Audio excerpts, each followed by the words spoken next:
Legacy Real Talk. We're here with our amazing panel here tonight. I'm Paula.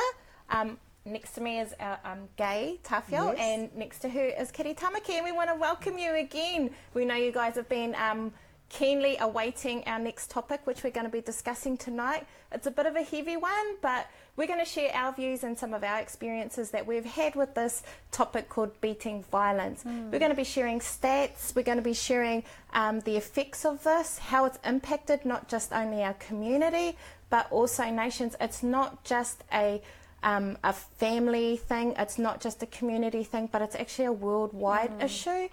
So don't limit it to just, we're not just going to limit it to just specific communities. So again, we want to welcome you, and we're going to be sharing tonight. And what actually brought us to discussing this topic was we went to a venue about roughly a couple of weeks ago, a fundraiser for the Tara Brown Foundation, and I think Kitty went along and had a look.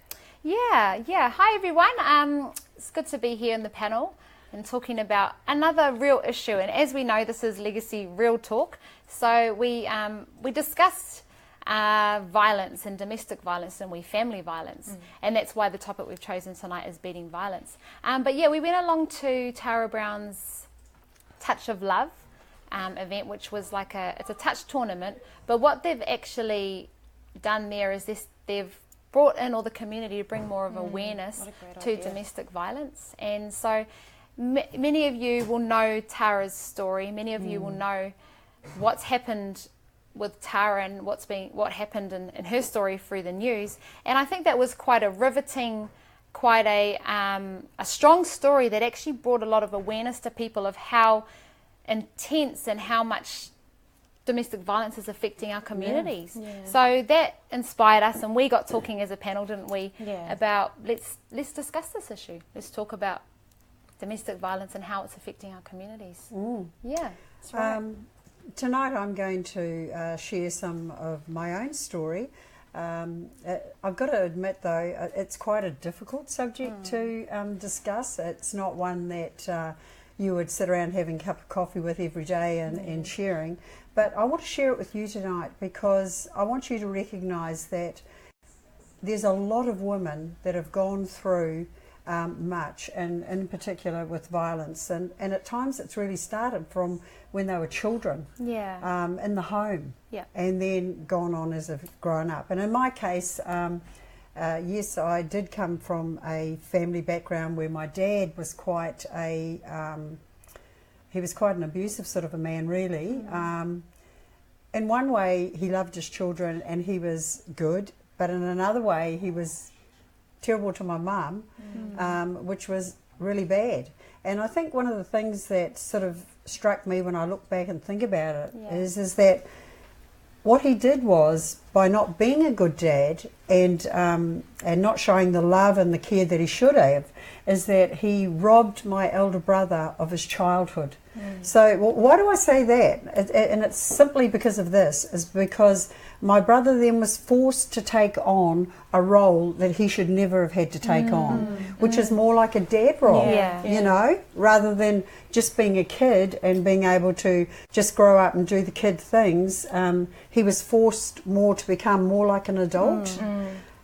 So when dads don't perform and do the things that they should do as proper dads and be real good role models, it has an effect, and it has an effect on the family, and that's one way that it affected the family. Absolutely.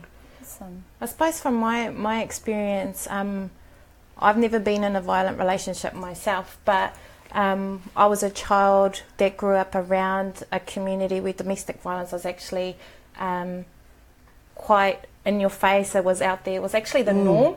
So growing up in that kind of environment, even though I may not have seen the impacts of it directly, which I kind of did, I actually felt it. So when I talk about a child, I'm talking about a child that's sitting on their mother, and this is my story, and this is no reflection on anybody else. A child sitting on their mother, not knowing why, but kind of having an inkling inside that there's something not right. And if I was to go to sleep, I know that something's going to happen.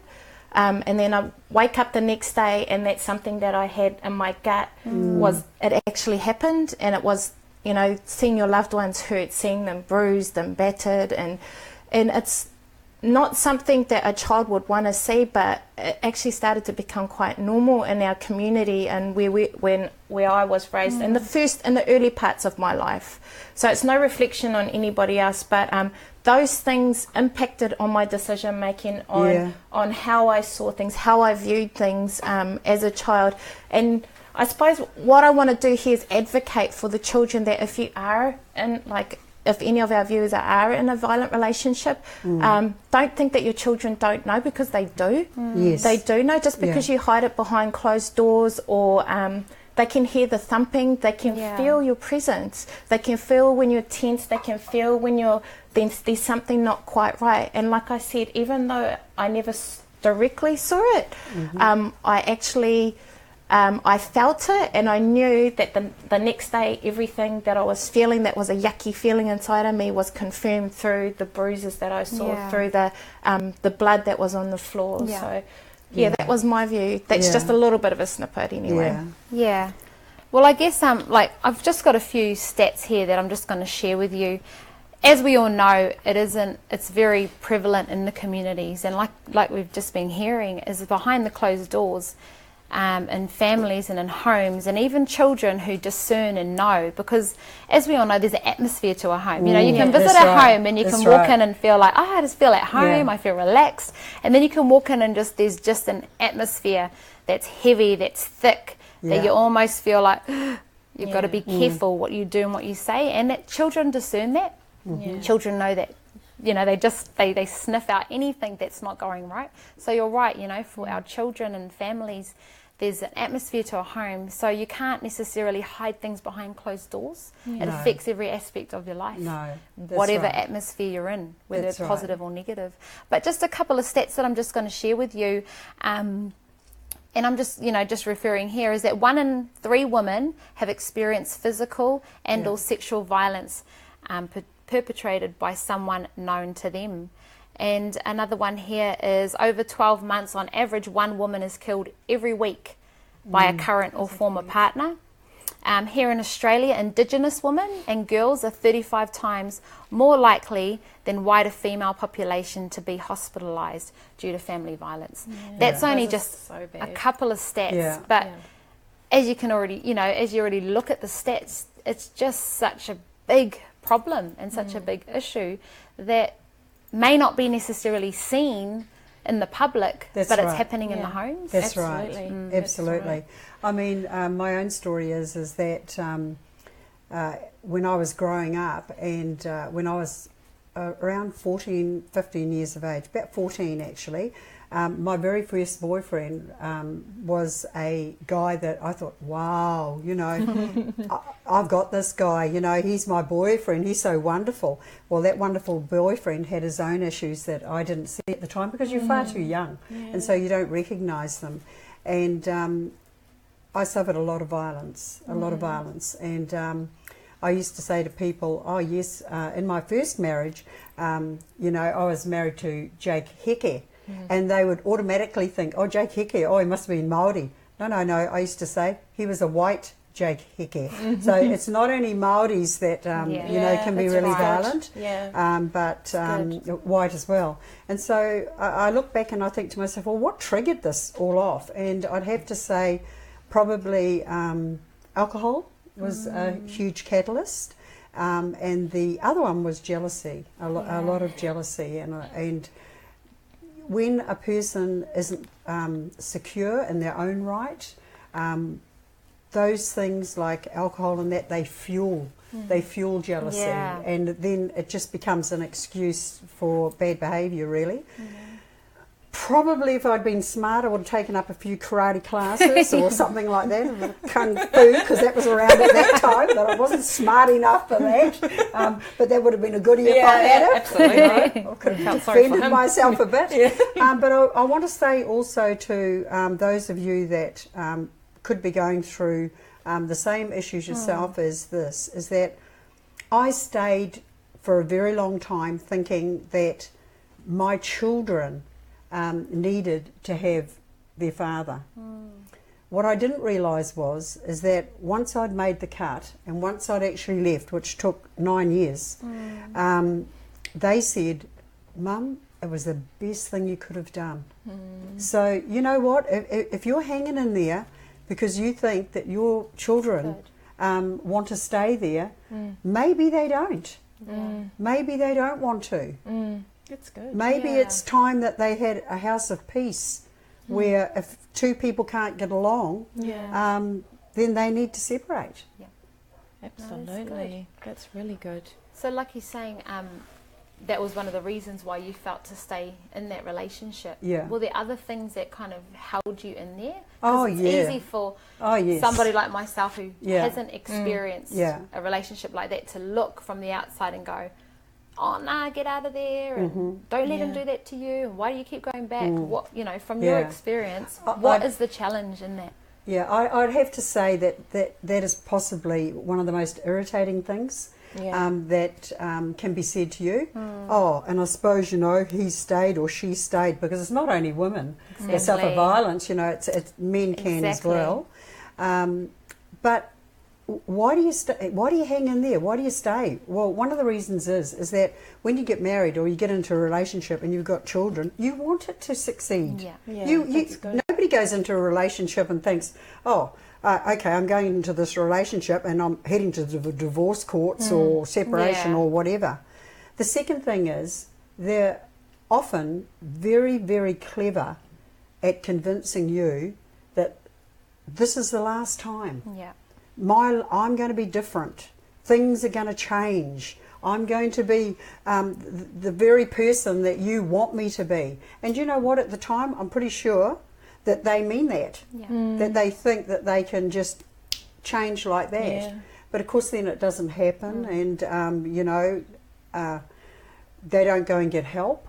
Where they could share maybe with other men and really make a difference in their lives. And of course, it's the same old pattern over and over. Just another cycle. And it's just another cycle. But in saying that, I'm glad that you brought up that word cycle, because when I look at it, I've got to ask myself, why is that person, why was my dad like he was?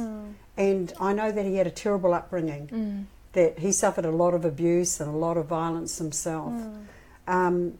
I know that the children's father, he had issues in his life. I want to say this, however, is that as he grew up to become an adult, of course, in his latter years, maybe took him 40 years, he did change.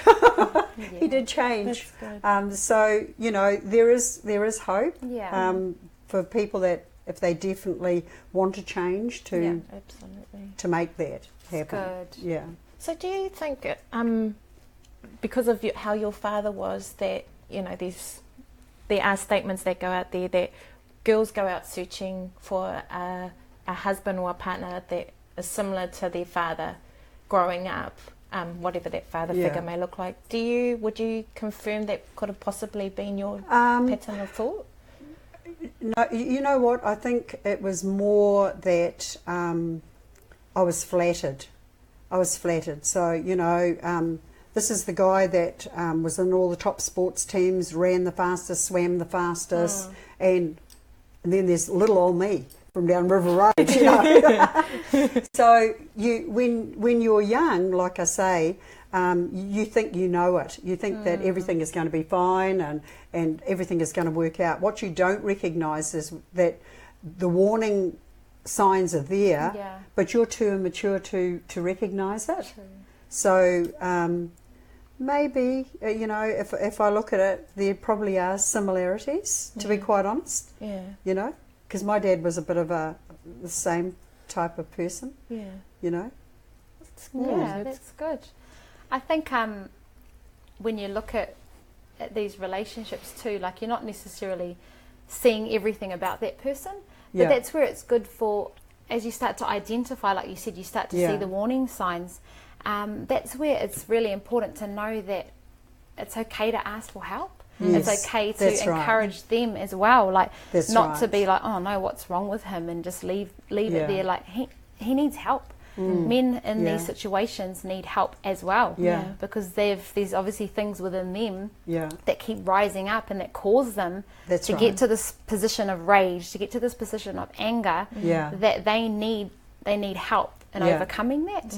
And that's why, I'm just going to do a little bit of a plug here, why we love Legacy and Man Up so much. That's is right. because it gives men opportunities to sit with other men Yeah. who understand, and they know the struggles, they know the rage that they've had to overcome, they Yeah. know what's triggered it, why they've gotten themselves in that position. So yeah, I think it's important to know, like, Yes. it's okay to reach out for help, and Yes. especially in those early stages, when Absolutely. you start to find, when you leave them for a year, for 2, for 5, for Yes. 10, it just becomes stronger and stronger, and it's harder to break through and overcome. That's right. Yeah. That's right.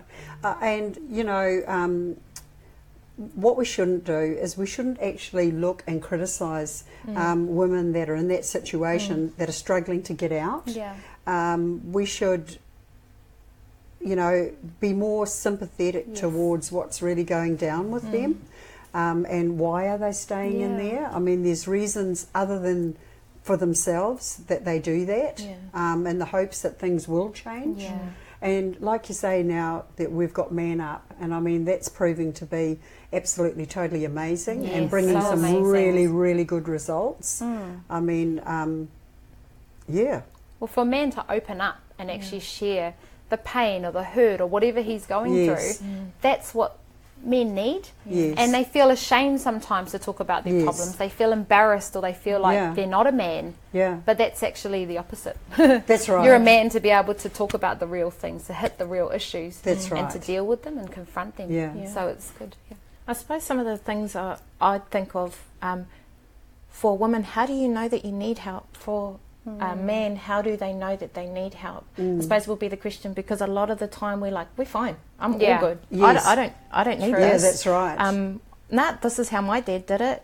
But if you're Yes. walking on eggshells and you're kind of a little bit wary because you're looking to the left to see if Yeah. it's okay to shake that person's hand, or Yeah. it's okay to give that woman a hug, or Yes. it's okay to go to the shop, there's an issue there. Yeah. I'm just being honest. Yeah, Yes, that's that's That right. the fact that you can't be free to express who you are, men Yeah, be and yourself. women, Yeah, Yeah. and you right. can't have the freedom to actually be comfortable with who you are without having to adjust Yeah. to please somebody else. Yeah. I mean, I think those are early warning signs of that you actually need help. Yeah.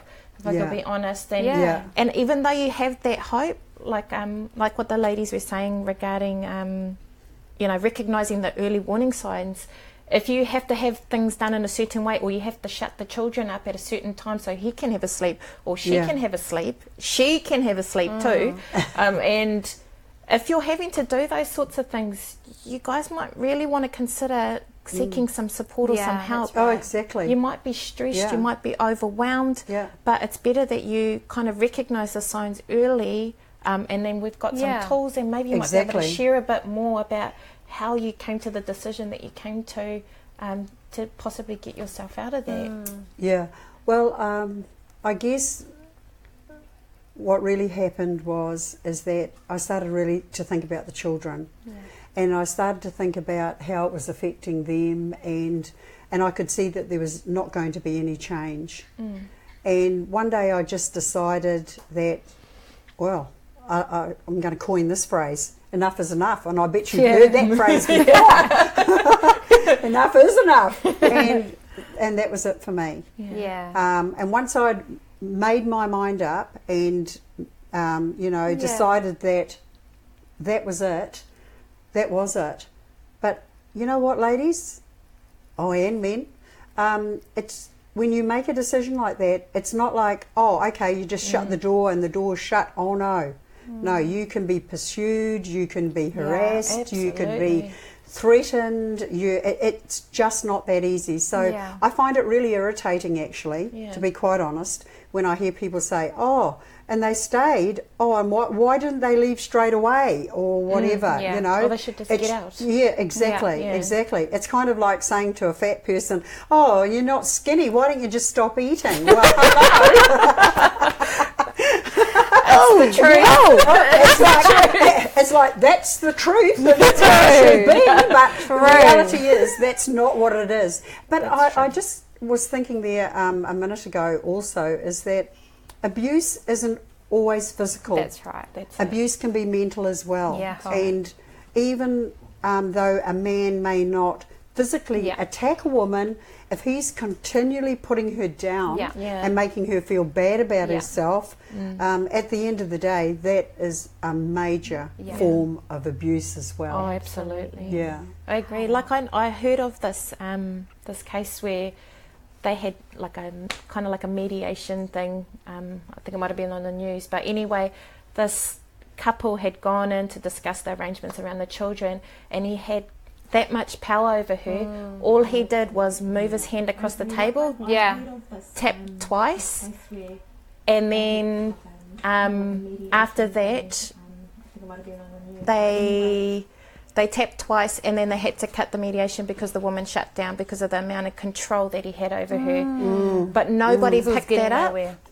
Nobody picked it up until they actually separated her from the situation, and she broke down and said, that's how he tells me to shut up. It's just 2 taps. Oh my God. So if you've got some of those signs where he's like, he just has to look at you a certain way, or she just looks at you a certain way, that these things are early warning signs that things aren't okay. That's right. That's pretty scary though, eh? It is. Well, it is, that intimidation and that control is probably the worst form of abuse, in a sense of people being so fearful and afraid to even do or say anything. And it's like, you watch all those movies and you watch all those psycho people and they do all these cunning and subtle things to hold that person down. That's exactly what happens. So like you said, it's not just all about physical, it's emotional, it's mental abuse, verbal abuse, words. And like, as you've kind of been hearing us just say, this isn't just men to women. Women, it's not okay. It's not okay to lift your hand and slap and punch and kick when you're frustrated or you're angry. That's abuse. And a man doesn't deserve that either. So it's important to know that, like, it's not just violence if it's from a man to a woman. It's the same as to a child or a woman to a man. And I think the stats in men being in abusive relationships is actually rising. But men are embarrassed, No man wants to go, oh, bro, my missus is giving me a hiding, And in all honesty, a bunch of guys would probably laugh at him. But it's not. It's actually a very serious issue, and the men just is getting crushed. And we discussed this earlier about how, like anything, even the strongest of characters, if you pound it down, crush it down enough, you're really gonna crush its spirit. And I think it's really important that women understand that it's not okay. No, it's not okay to lay your hands to a man, to throw things to, because you know what? That's the same issue you have. Is that rage and that anger that starts to rise up, and you need to ask yourself. Absolutely. You actually need to tell yourself, I've probably got a problem. I've probably got something wrong with me if I'm getting to the point of rage where I physically, want to harm him or my child or anybody. So, that's really important, that women understand that as well. It is. And, with children, you mentioned children there. I think it's wrong that parents let their little boys attack their little girls and vice versa. I mean, what's that doing? That's setting them up for later on, that it's okay. It's okay to hit your sister, or it's okay to beat on your brother or whatever. No, like let it start way back then when they're tiny, when they're small, so that they fully understand. You just keep your little mitts to yourself. You don't go striking out and hitting because you're not getting your own way or whatever. That's so true. Important. Well, it's important to help them understand how to deal with their frustration or that little anger that comes up. We've all got children, and ooh-wee. Put them in an adult body and you get a big hiding. They can get they can get angry, and it can come out. And and I find myself sometimes with my little pocket rocket having to sit her down and say, that's not good. You need to deal with your anger. But it's a serious thing, because I don't want her to grow up and think it's okay to just have a hissy fit Yeah. on whoever's closest to me or whoever I'm angry at. That's but yeah, you're right. right. We've got to teach them. Well, the other day I was talking to Stuart, my older brother, and he said... you love Stuart, I do. Talking about Stuart. He's a good man. You're a good man, Stuart. Yes, you are. We've heard Yes, so many you great are. stories about you. Because I said to him, we're talking about the show and that, and he said, did you tell them about the time that you threw that knife at me? I said, no, actually. Oh, I didn't. Hello. Because I wanted a sandwich, an extra one, and he was saying like no, because he was the policeman. He had to control everything, look after us kids. Yes. Why? Because the dad wasn't doing the role. Yeah, that's right. And so in the middle of trying to do my sandwich to keep him away, I was like, Yeah. I don't know. I didn't think I was going to actually strike him, but yep. Oh.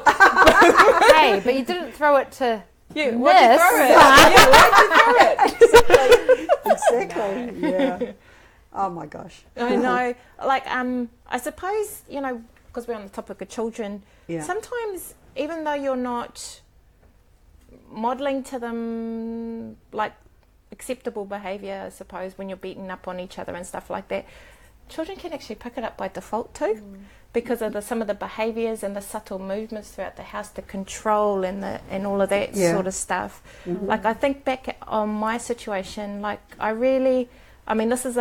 this is a past thing, but my parents are amazing people now. They've made changes for the better, and I want to honour my mum actually for making a choice. She made a choice to remove herself from a not so good relationship at that time. But that one decision actually impacted on me and how I saw things. And Mum, I remember her saying, because she went out and helped the community and things like that, she was amazing. But she said to me, don't ever let a man put his hands on you or control you or tell you who you are. And so I actually carried that through my stages in my life. But then even when I became a teenager, I was quite an angry teenager. I was just a tad bit aggressive. Yeah. And I remember, and this is where the default thing comes back to, it flipped me back to my early stages when violence was quite normal. So when I got into a relationship, I kind of try to force that motion and try and make my relationship like that. And that's why I was like, by default, I was doing it and I didn't even realise I was doing it. Not realising, I used to grab his bag and throw it out the window and like stamp on his stuff. And then I'd be, no, sweeties, you go, you have fun, you're all good. And come home, arms folded, don't you touch me. That kind of power and control kind of thing going on. And I had picked it up by default without even knowing it. So you knew you didn't want that in a relationship for yourself. Yeah. But instead you became... Yeah. You didn't realise you were what I didn't becoming want, that. I was actually starting to become that person until the point where me and my husband moved away and we actually had to try and combine. Well, we ended up getting married. Poor thing. Poor thing, he's so awesome. But not realising one time I tried to agitate a situation and I tried to cause violence. But because it was all the anger had consumed me, I pushed him. And he kind of like pushed me back and I was like, oh my gosh, you just pushed me.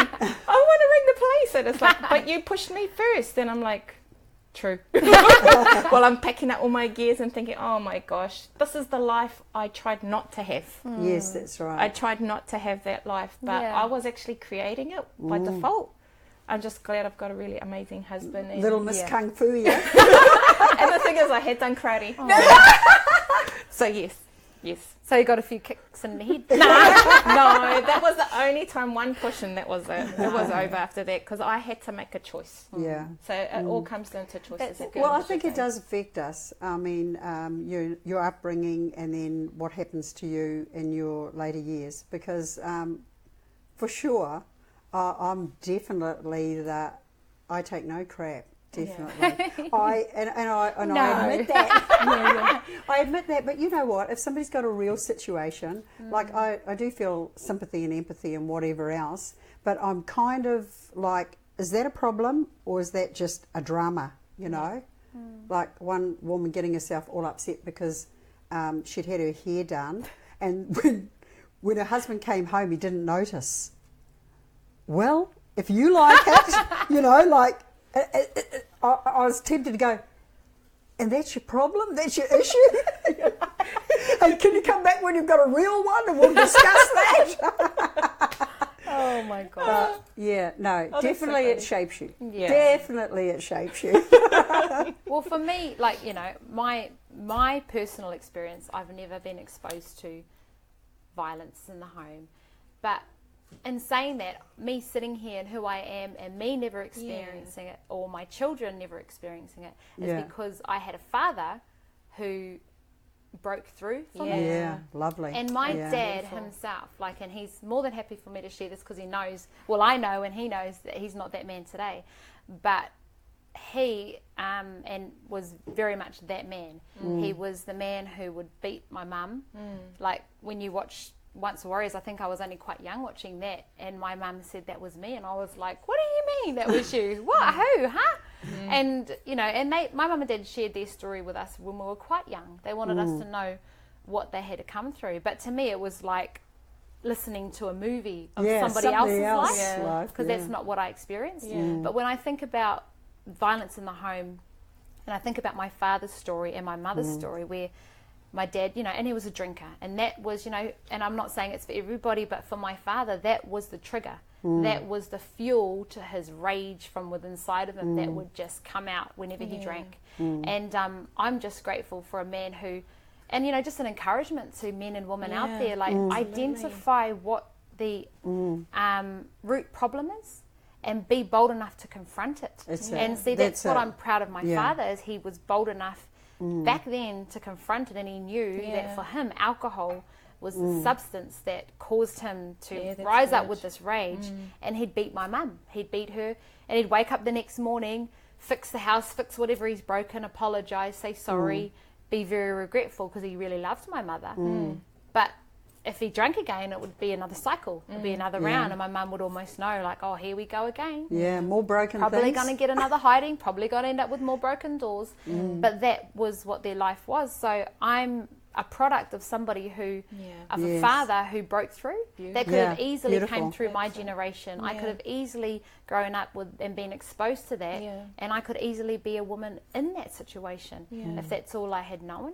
But I'm grateful, and my dad, you know, we've got Christ in our lives, and that's really been the main factor. But in saying that, my father made that decision even before he had Christ. So he just knew as a man that this is a issue, and if I'm going to be a man and deal with it, then I can change. That's right. And he did, and he made that. So just an encouragement, like, there's nothing too difficult, you know, or it doesn't matter how many times you've been in that situation, you can make that decision to actually make a change and confront that issue. So as much as I can say I don't have an experience with violence in the home, I'm a product of it in the positive sense that my father broke through. And so that's fantastic. That's why I am who I am today, I guess. Not exposed to it, and neither are my children or will my grandchildren.